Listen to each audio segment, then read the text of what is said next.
samela chuat hasia chejia la duhai samani masemau kwanuruat reng ani silo apawingeye kadilungru kwanuruat loh di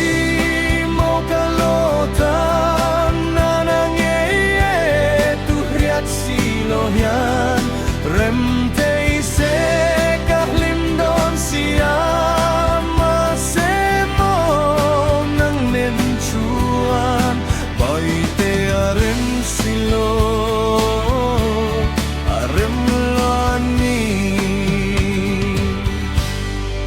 eng tinge mau katihtaan katon di katan tanaloni waya chule mai turan zong kaphal teilo kaphal maulo lenggang to na parang ibul mai tu kwanurut loh di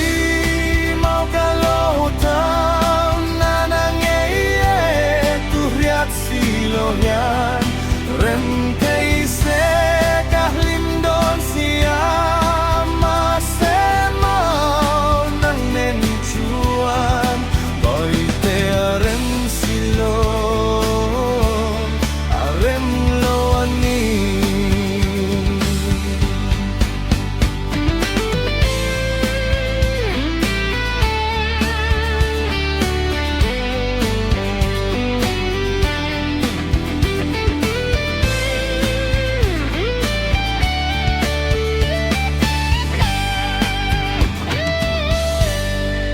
enggan sutle turang biak tu min lo lan amak ngeye don chieng la kachan ve turhi ana eme ana ngeye mi tau na zamwa iliang turhi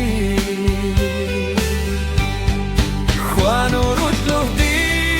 mau kalotan nanangeye tuhriat silohian rem